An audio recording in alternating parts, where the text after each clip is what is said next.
It finally arrived, got it. I've been wanting this fragrance for a long time. Put it off, finally pulled the trigger. Have a big event coming up over Thanksgiving, and I thought, you know what, I wanna smell something different. I wanna be a little bit classier. So went with Tom Ford Noir Extreme, not the Parfum, the Extreme. Let's see if it's still worth it in 2025. Here you go, here is the box.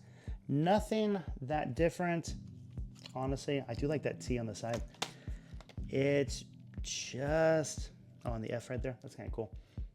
It's just a box. I gotta say, for a bottle, that's classy. That's crazy classy. Even got the little TF on the top.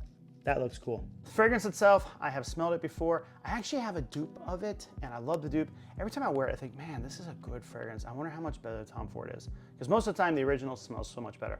Now, once again, that is one of the reasons I think you should buy a dupe if it makes you buy a full actual bottle, which I've done that in the past where I've got the dupe, loved it, bought the original. This is one of those examples. Atomizer is good. Oh, I can already smell that. So it is a warm, spicy, almost like a chocolatey coffee vibe. Now again, I'm not saying there's chocolate or coffee in it. I'm saying that's kind of that smoothness. You get that dark chocolate with that little bit of like a cocoa. Oh, it smells so good.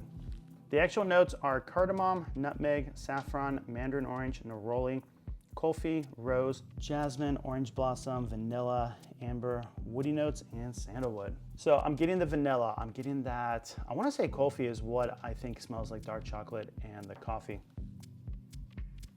Oh, it just smells so good. It smells good. This smells dark, rich, royal. This smells like old money. This smells like that person that is not flexing, that just has the best clothes on, doesn't have to have any logos. They know they're the best smelling person in the entire room, and they know that, and they don't have to ever prove that to you. And you know what? You know it too. This is one of those fragrances that you will be remembered by. You'll come back and be like, oh, he's back with that scent. Oh, it smells so good. Cannot wait to wear this through the airport. It's gonna be fun. I know it's gonna be fun. Now, does it still work today? Yes, it still smells amazing. It doesn't smell dated. It doesn't smell old. Like, yes, this came out in, I want to say 2015. So it is an older fragrance considering this is now, what, 10 years later? It smells like a brand new release to me. Yes, if they re-released it right now, would it be different? Yes, it would be different, but oh, it's so good. It just smells luxurious to the max. And kind of that's my opinion with all Tom Fords. Like, whether you like it or not, there's always some elegance to it. You're going, that smells good. Now, performance I hear is amazing. Obviously, this is the first time I've sprayed this bottle on, so I don't know how well it is or how good it is. I will obviously do a follow-up video. It'll probably be a short release where I'm just doing a quick fragrance review, giving you the heads up on how the fragrance works. But for now, just know that, dang, I smell good.